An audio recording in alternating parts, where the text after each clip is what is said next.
It occurs to me that you might want to be looking at this amazing annual report. I'll speak about it later on, but it's the first time that we've ever done something like this, and I think it's probably the first time in the history of Christendom that an annual report has been offered in such a way. But I saw the proofs, and you would not, well, probably you will believe how much labor went into all of this, and the proofing that went into it, and the selection of photographs, and all of that. I want you to look at it now so you won't be looking at it while I'm speaking to you.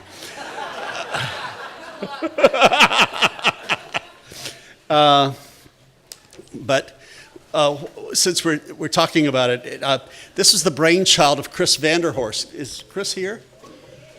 Where? Chris, standing right there. And she said that she was bored with the old thing, and she just mentioned it a year before last, I think, and it was Keith Holman. Keith, are you here? Yeah, Keith, stand, please. It was Keith Holman who remembered it, and he came to the operations table, and we talked it through, and we just thought it would be so innovative. I'm learning in my brain science class that the way to stay alive and to keep your brain new and plastic, neuroplasticity, is to not only do aerobics and also to have mindfulness, but to always be doing something new, innovative. So we have really helped you with 1/3 of your own brain plasticity in this room, and then 1/3 in the church with the meditation, with the mindfulness. And so it's up to you to get some aerobic exercise this afternoon. But I hope that you'll take this and study it. It's just an amazing, amazing document. So it's 10:15 now, and let's start with prayer. Will you please stand? God dwells in you. Let us pray. Almighty and ever-living God, source of all wisdom and understanding, be present with us who take counsel for the renewal and mission of your church. Teach us in all things to seek first your honor and glory. Guide us to perceive what is right, and grant us both the courage to pursue it and the grace to accomplish it through Jesus Christ our Lord. Amen. Thank you very much. Our annual meeting for 2014 is called into order, part 2. I want to again thank those people who are arrayed on either side of me for being here. We're thrilled that we have such a high caliber of leadership in volunteer positions at All Saints Church. The vestry, most of them are here to my left, and to my right are my colleagues on the staff. It is with renewed admiration that I introduced them this morning. We got a call from my mother's hospice nurse on Wednesday morning saying that mother was now down to hour by hour. And so I called together some colleagues and made a long list of about 15 items that had to be addressed. And we divvied up the labor. The sign of a healthy organization is sophisticated division of labor. And these folks pulled off the best vestry staff conference in the history of All Saints without me, which was really quite amazing. And I'm so grateful to them for all of that. John Depphouse stepped into preaching, Janine Scanoni into some preaching and also some teaching, and everybody else. It was just really wonderful. So I'm really, really grateful to be presenting them to you. Just a word, please, about our work here today. It's very important for you who are here to fill out this blue card and put it in the baskets that are around. This tells us that you already have a copy of the annual report, and we do not need to go to the expense of mailing it to you. Everybody else at All Saints gets a copy, a mailed copy of the annual report. And then, let's see, this is also a great opportunity for us to update the information we have on file for you. So please, thank you for taking a moment to complete these cards before you leave. Now, so that we can have ample time for questions and answers, let me call to the podium our chair of the Finance Committee, Cathy Keig, to tell you about the 2014 budget. Will you please warmly welcome Cathy Keig?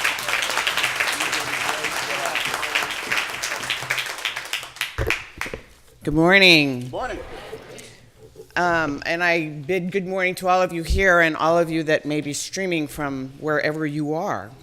First, I'd like to thank Gail Crawford for stepping in for me last month when I was called away on a family emergency. She executed her task with the same wisdom and grace that is always present with her. So thank you very much, Gail. I saw you. Thank you. Now we need to look at the budget for 2014. Serving as your chair of finance this past year has been an enriching experience. The talent that serves you on this committee is humbling. I'm grateful to every committee member for your hard work and commitment to this fine institution. This year, we anticipate spending just over $5 million to continue our prophetic ministry of God's love made tangible. What does that mean? How do we make this place run? For starters, it means we spend over $3 million for our staff. I've known that for as long as I have served on Finance Committee, it just became a number, and it's so much more. We are currently, finally, fully staffed. Yay.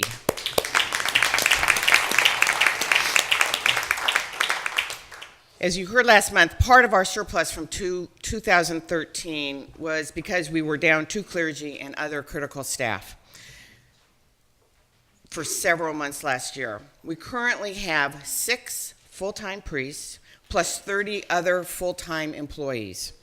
Additionally, we have 16 part-time employees, which includes 11 childcare workers. We have a total of 52 regular employees. That is everyone from our director of OCC to our custodians, to our priests, to our administrative staff. That translates into roughly $275,000 a month in payroll. Additionally, we continue to provide grants to a variety of nonprofit organizations in our greater community, as well as our yearly tithe to the diocese. I know my cost of insurance and gasoline and utilities has gone up, and surprise, surprise, the costs have gone up at All Saints as well. Right now, we can identify $4.8 million needed for our 2014 budget. We are over $200,000 short of that figure. The figure includes current levels of staffing and a modest COLA of 3% for our staff, and our commitment to a living wage for all employees is unshakable. Our rector and the Finance Committee decided not to present a complete budget today. We will not present an unbalanced budget. We decided we wanted to make a concerted effort to raise what we refer to as the nut before we finalize the budget. And frankly, if we don't, we will have to carefully examine the possibility of staff layoffs or reduced schedules. There is just no place else to make up that big of a gap. We've given ourselves until the end of this month to finalize the 2014 budget recommendation. It will then be voted on by the vestry at our April meeting. Our work to close the nut has produced a net gain of about $28,000. When I looked at the numbers and the mission of my church home, I realized it was irresponsible for me not to raise my pledge, so I did. Any of you who have been automatically pledging the same amount for any length of time, please consider what your church community means to you personally and to the community at large. Consider if any increase in your pledge may help us keep our staff and keep our mission strong. Thank you for your attention, your love of this place, and your commitment to a better world.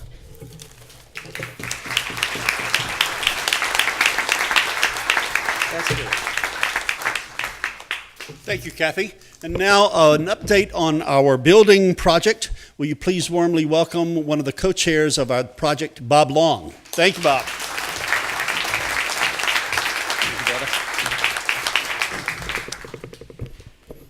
Inspired by the Reverend Martin Luther King Jr., I thought I'd try to summarize this in one sentence. The arc of Pasadena's serpentine hearing process is bending toward final approval of our project. As you all know, this has been an extraordinarily long process for us. It took us 5 years of hearings to get approval of our master plan, which we accomplished about 2 years ago with a wonderful hearing before the Pasadena City Council. That then left us with making our way through the Design Commission of the City of Pasadena, a process which, in the best of cases, would require 4 hearings before the Design Commission. We made our way through that to the point of about a year ago, going to the 3rd hearing and receiving approval for what we call 50% design. At that point, we all stopped and paused and said, okay, we're getting close. We probably should take a look now it's been a long time since we set this thing in motion, to make sure that this building program does everything we want it to do as effectively as we want it done. And further, to have our contractors take a look and see what increased costs have come to us as a result of the passage of time. And so we did that, and not surprisingly, we did find projected increases in the cost of construction of these buildings. So we set about internally, let's take a look at what we can do for value engineering that would keep the program fully in place, that would have the high quality that we intend for our buildings, but yet save money when the construction of this begins. That led us into an interesting journey that caused us to make some minor modifications that caused us to have additional hearings imposed upon ourselves this time. But we have been working very hard at this over the course of the last year. Our architects have responded in marvelous fashion. Their creativity never ceases to amaze me, to the point that we now have a final set of plans that have gone to the City of Pasadena, and we are currently scheduled for May 13th for what we hope will be the final hearing before the Design Commission of the City of Pasadena, and final approval that allow us to celebrate, get more information out, and get behind this project and get it done. We are preparing ourselves to do precisely that. So I would encourage you, by the way, one thing that's really, a lot of this has been behind the scenes. The building committee has been really very hard at work over the last year or so, not only to look at these minor changes that we've made in the overall program, but when you get down to the final design details, any of you who've ever designed a home or space of any kind realize there's just an enormous number of details. And so we are constantly meeting with the architect to sign off and approve on those details to bring this to final conclusion. So I ask for your prayers of support for May 13th. For any of you who would like to attend, you're certainly more than welcome to be there at the I think they have these hearings at the Senior Center. This would be a Tuesday evening, usually begin around 6 o'clock or so. So feel free to come if you'd like to do that. And hopefully we'll be coming back to you with announcements that we have that approval and we're moving forward. In the meantime, we've continued to work hard on the process to raise the necessary funds to get this project done. And those plans are ready to roll whenever we get the final approval. This has all been so subject to the scheduling whims of the City of Pasadena. We get ourselves up and rolling and then we get deflated, and so we're a little hesitant about raising that balloon too early, but we're very optimistic about the May 13th date. And thanks for your continued support for the entirety of the project.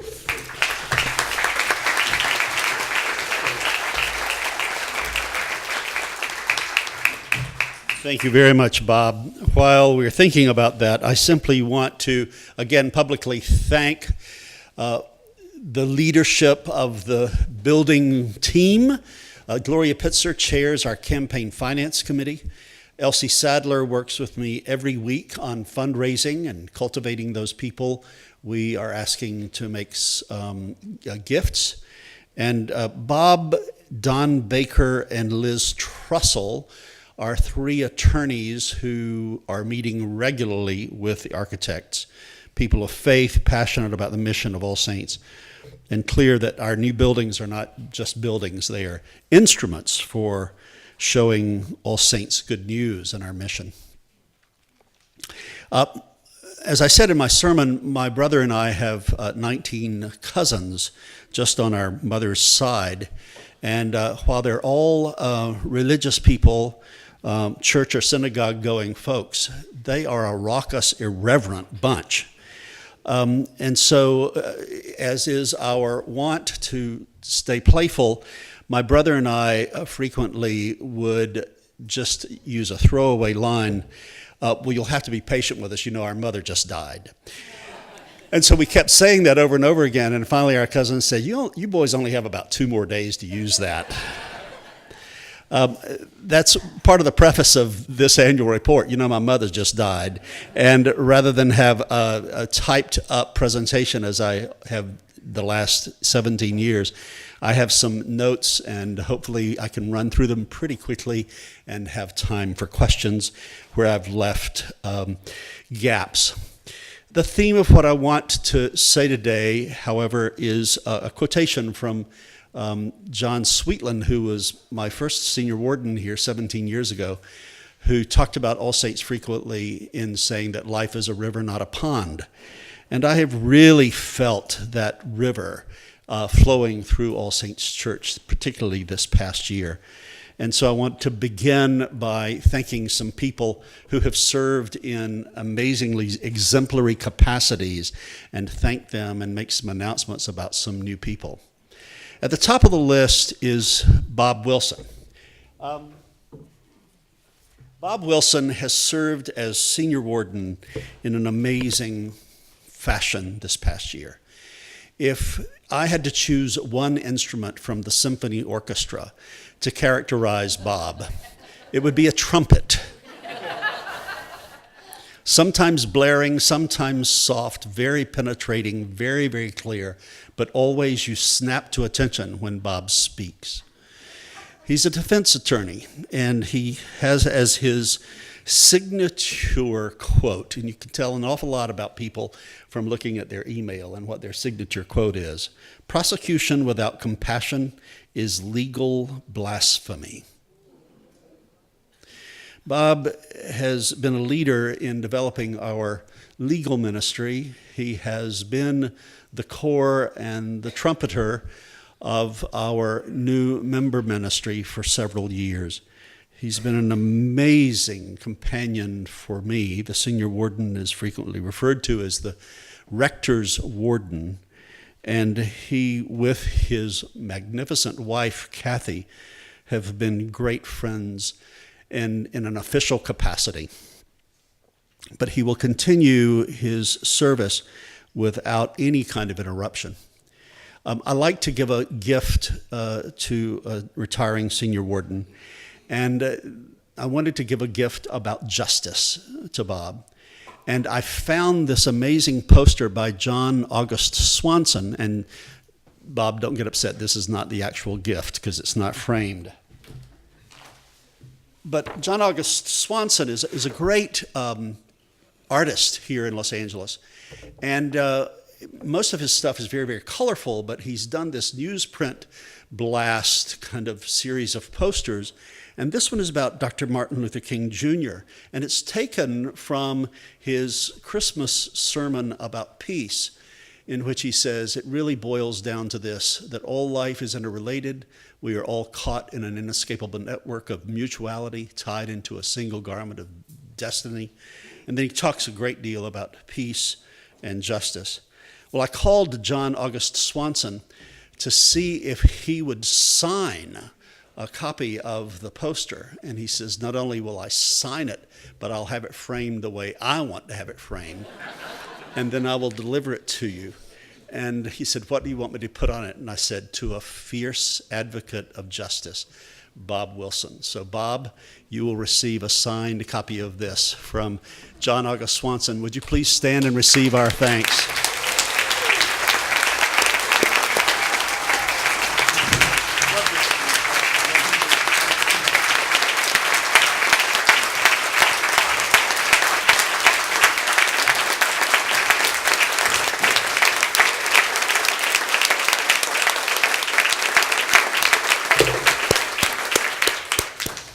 The way Bob hugged me just now reminded me of what a pastor he is. He's really a very deeply spiritual person. He loves our contemplative forays here, and he texted me every day I was away for my mother's dying. And he just showed an amazing pastoral sensitivity to me, and I'm deeply grateful for that. Well, when one senior warden leaves, that means you have to have another one to take his or her place. And the naming of the senior warden is the prerogative of the rector in the Episcopal canonical law. And it is my thrill to tell you that I have appointed, and she has accepted, the senior wardenship, Nancy Necker, for next year.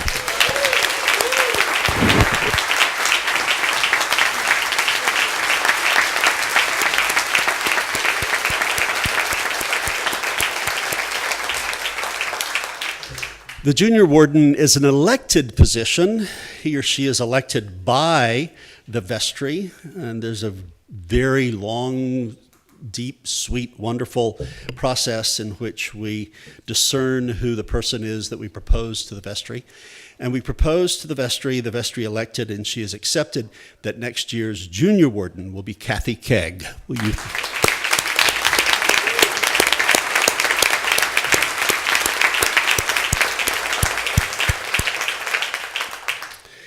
We do have two other departures that I want to acknowledge.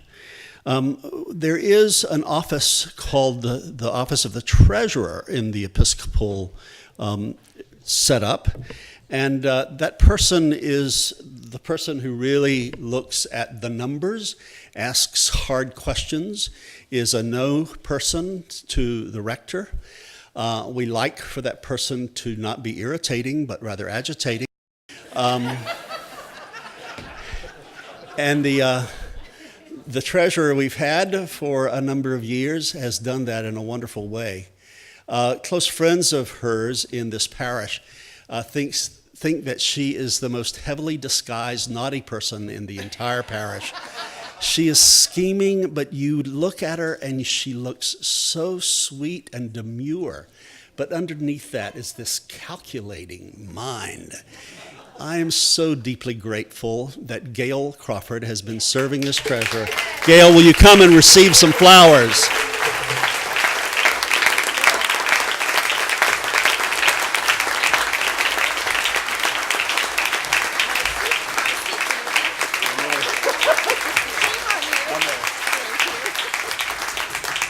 She said, "My secret is out, shame on you."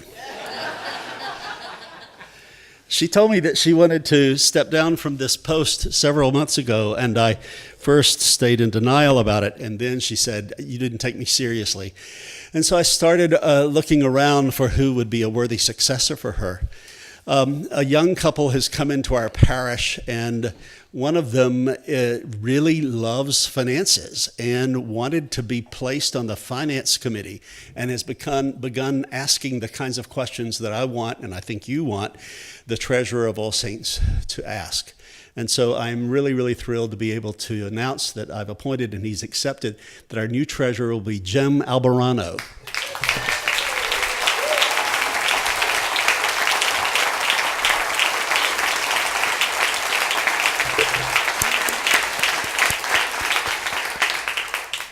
Bob Wilson, wimp that he is, couldn't talk about the next person without crying. I'm going to try to. There's been a person in our life who has stepped into the position of the interim stewardship director after Sherilyn Hamilton was named the president and the CEO of the YWCA. Cathy Clement has been a member of this parish for several years. She came in right after Jesus was in the youth group. She has a lot of institutional memory. She's a graduate of Fuller and consequently brings her own theological heft and spirituality to everything she does. She just stepped in and took over in a marvelous, marvelous way. And all of us are deeply grateful for her helping us get to the end of the fiscal year in better shape than we've ever been, and has been working on the gap that Cathy Keig talked about. So I knew that you would want to thank Cathy Clement for her work. Cathy, would you come, please?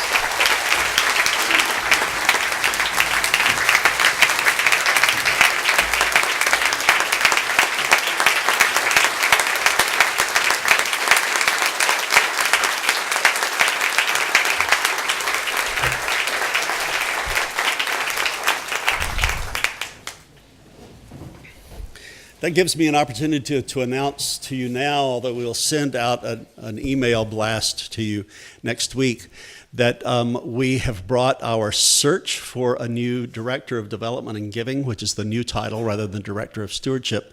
We brought that to a close. We had an amazing number of people who applied for this position, 45, I think, in total, and many of them were really great and prepared candidates. We've chosen a man by the name of Jim LaDuha, who has an undergraduate degree from Wisconsin in the clarinet and was thinking about studying conducting, and then decided he wanted to explore his spirituality and his theological curiosity and went over to Fuller and graduated there, but decided that God had not called him to be an ordained person, even though he served in a couple of churches in the area. But what he was really very interested in was development and asking people to give money to God or to give money to the arts or to give money to the common good. So he got some postgraduate education in that and has presented himself in such a way that the search committee, those people who helped me interview him, the staff, all said, this is the man who really has All Saints' name on him. And so Jim will be joining us on March 23. It will be my pleasure to introduce him to the liturgy at all four services, and to the community at all four services on that Sunday. He'll get to work Monday. He's already at work to some degree. And I think you're really going to like this guy. I have this unbroken record of hiring people who are smarter than I am, and here comes one more, and I'm just very, very excited about that. Well, the year of 2013 was a year, as you all well know, of people departing the staff. Cathy's already referred to the fact that we didn't have a full staff for a while.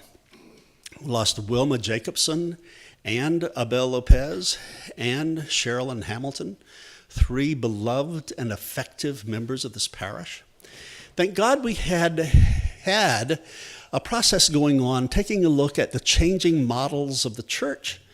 And that group recommended to us that we should, and this will be kind of the central memory I have about the year 2013, that we should really take on as our model being a congregational development church.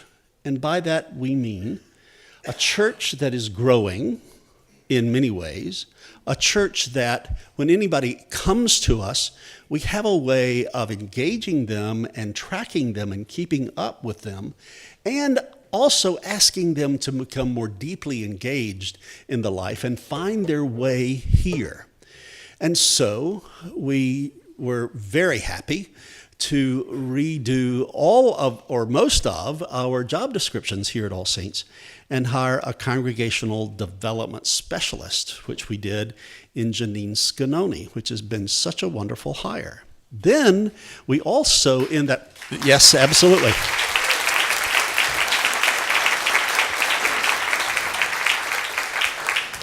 And then in the process of reorganizing the staff, we decided that rather than put somebody into Wilma's office that just had her portfolio, that we really wanted to think more deeply about how people are formed as healthy human beings, as Christians, as 21st century interfaith peace and justice people. And so we hired someone, and for a long time we thought that person was going to come on board, and then for all sorts of personal reasons she couldn't. And I had to pull the plug on that, and the very day I decided to pull the plug on that, my feet hit the floor, and all of a sudden I realized that I had to put an end to this. I got an email from John Depphouse on that very same day saying, I would love to talk with you about what's going on at All Saints Church. I said, are you serious? We had coffee at Starbucks in 3 hours time, talking about nimble, and within 2 weeks, he was hired. And he has come in to oversee all of CYF and all of adult formation and education. And I'm just thrilled that John Depphouse is on our staff.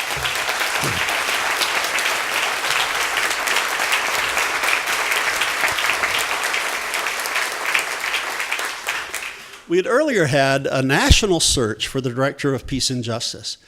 And Francisco Garcia, who, with his wife Rebecca and their now three children, had been members of All Saints for almost 10 years. He applied, and the search committee said he's the best candidate. And so we were very happy to hire him. He had already been through the discernment process at All Saints Church and was on his way to become a deacon and a priest. He was ordained deacon. And now, after he finished his work at Claremont Graduate School, getting his MDiv, we made him full-time, and he was ordained priest. And so I'm very happy to celebrate the fact that Francisco Garcia is with us.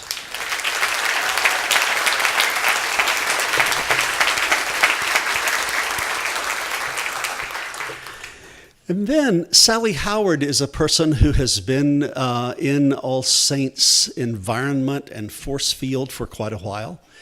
Her wonderful story is that she was a student at Fuller and was about to give up the whole Christian thing. And somebody told her that maybe before she gave it up, that she ought to come to All Saints Church. And under years of the wonderful preaching of George Regas, and all of you working so well, she had a vision for how the Christian faith could have 21st century applicability. In the meantime, she was becoming a psychoanalyst, and so many people in this parish have been helped in their own personal journeys and their relationships by her psychotherapy, and she's one of the people that we have been referring people to. And she said, I would really love to offer on a part-time basis, I'll still keep my practice, my part-time basis, my skills for pastoral care, for interfaith work, for education, and for healing. And so we are really, really thrilled to have a top-notch psychoanalyst on our staff 10 hours a week, the Reverend Sally Howard.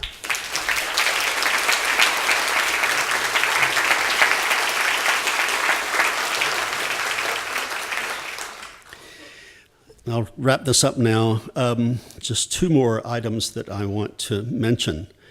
One has to do with the fact that when I returned from a sabbatical a couple of summers ago, a couple of falls ago, I said that I'm really concerned. I said to the staff, and we were actually meeting in this room that night because we got bumped from meeting up in Sweetland Hall.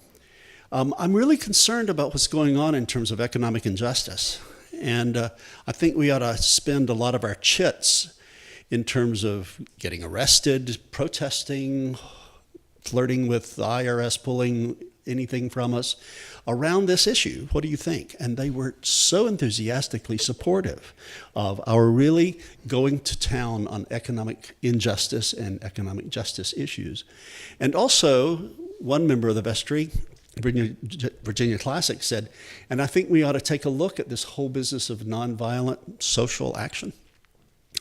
And it would really be good to get trained not only in economic justice issues, but also nonviolence. And so that we immediately thought that was a great idea. And we brought in James Lawson, who had trained Dr. Martin Luther King Jr. and who is represented so well, by the way, in the movie The Butler, if you want to see that. James Lawson is one of the stars in that movie. And he came in and told us that the civil rights movement was not something that was kind of like instant coffee. You know, you just put the grounds on the hot water and here you had a brew. But rather, it was a long process of prayer and just discipline and investigation and education and then discernment about what we were going to do. So we've been on that journey, and it's a long-haul journey. But I'm deeply grateful to a group of people who met with James Lawson throughout Epiphany, year before last, or Lent it was, and then have been helping us discern. It was their decision, with my encouragement, for us to choose the Robert Reich book as our one parish, one book exercise in going to school on what economics is and how we can repair a frayed economic picture in our country, which coincides actually with a frayed democracy. And then, so we had November small groups, and we've just had small groups in January and February. And that group made a report. I missed it because I was away at the vestry staff conference, but we'll have their presentation up online so that I can watch it and all of you can watch it. But I simply want to hold that before you. That's one of the most important peace and justice issues facing America and the globe today, is the issue of economic justice and how the military-industrial complex and our being on a consistent war footing really feeds into that, and how the growing gap between the ultra-rich and the poor and the evaporation of the middle class is playing into that. And we are understanding that racism really fuels this, the polarization in our country of wanting to do absolutely the opposite of that African American who inhabits the White House right now. It's just absolutely shameful. And racism has a lot of other faces as well, which we see in the new Jim Crow and mass incarceration. Thank God we've got a group of people who continue to study Michelle Alexander's The New Jim Crow book, and you can be a part of that small group this Lent. We will continue to beat this drum until we have a breakthrough. And we are told by James Lawson that we are going to have to do it for a long time. Robert Reich agrees about that. But we're going to continue to go to school about that. As a peace and justice church, we owe it to ourselves and we owe it to the world to keep that going. I hope. Thank you.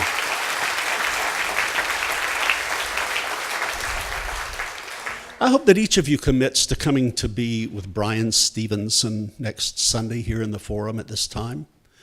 Brian is a brilliant young man, graduated from Harvard Law, and rather than hang out a shingle and become a very wealthy attorney, he decided to give his life to the issue of dismantling racism in Mobile, Alabama.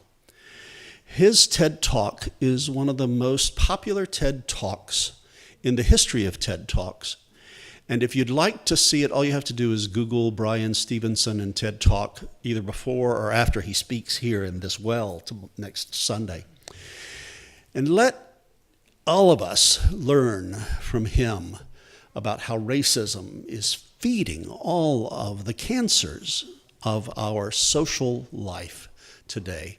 I hope that you'll come and become even more radicalized than you are, and committed to dismantling racism, transforming economic injustice into economic justice, and also helping us dismantle this absolute addiction to war and its machinery as people who follow the peacemaker, Jesus.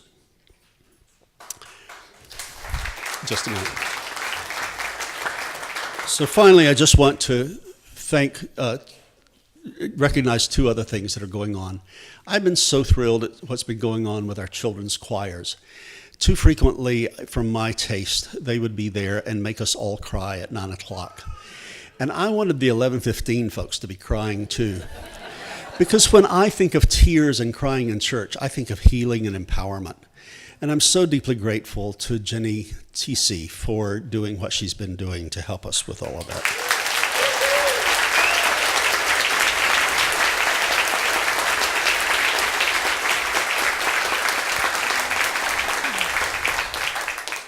Thank God for Marge Maiden.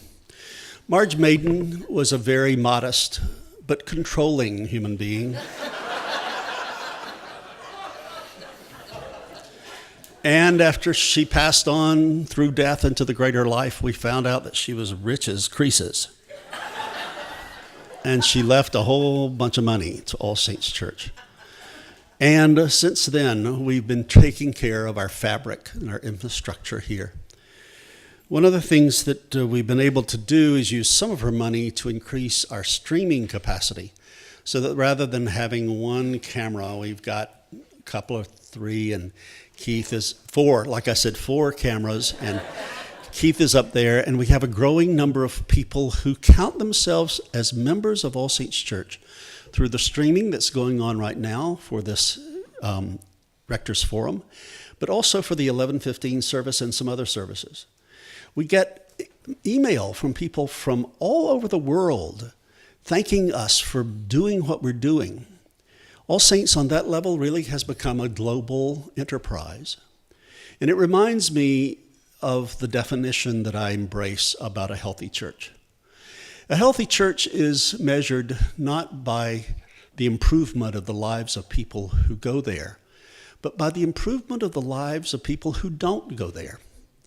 It brings to mind what our job is. It is to be spiritually inspired and transported, but also to be radicalized, to live and to give for other people. And that's one of the things that characterizes membership and attendance and involvement at All Saints Church. We are not just for ourselves, but we're here for the world and the entire human family. It is a great, great pleasure to be your rector. Thank you for listening so carefully. Let's have some questions.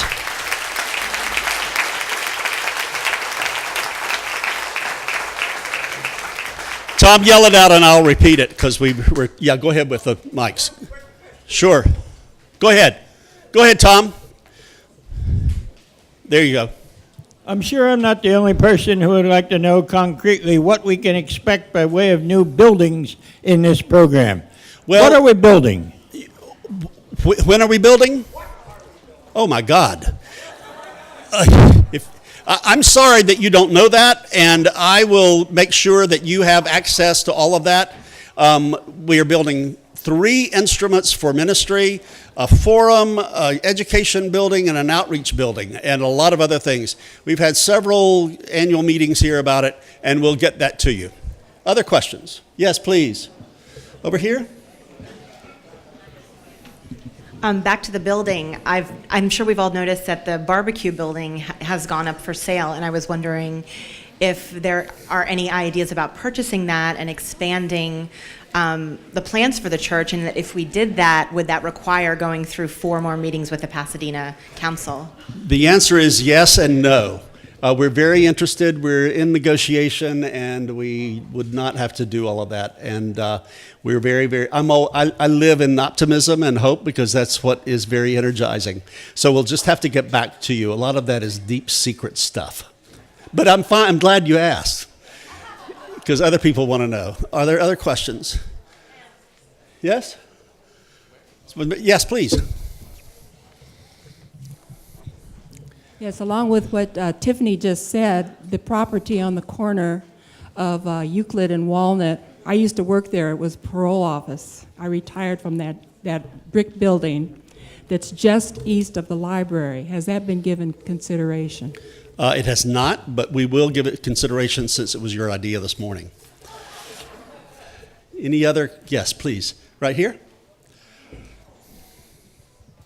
Would it be possible to put the building plan on the website so we could see it? There's a huge page about the website, several pages about the website. And you can, on the website, yeah. It's about 10, we've been improving it for 10 years now. So you can see videos of all of our conversations about it. You can see presentations. You can see historic documents. It is all there. Absolutely. Help yourself. Yes, Jim. More on the building. Yes. So what does the timeline look like after May 13th, assuming that gets approved? Well, optimistically, if we got a green light in May, we would have a period of time of fundraising and analysis, and if all of that were in shape, hopefully we could break ground before the end of the year. This is optimistic, and then 24 months of building, and then cut the ribbon by 2017. Any other questions? Thank you very much for your attention. We are adjourned.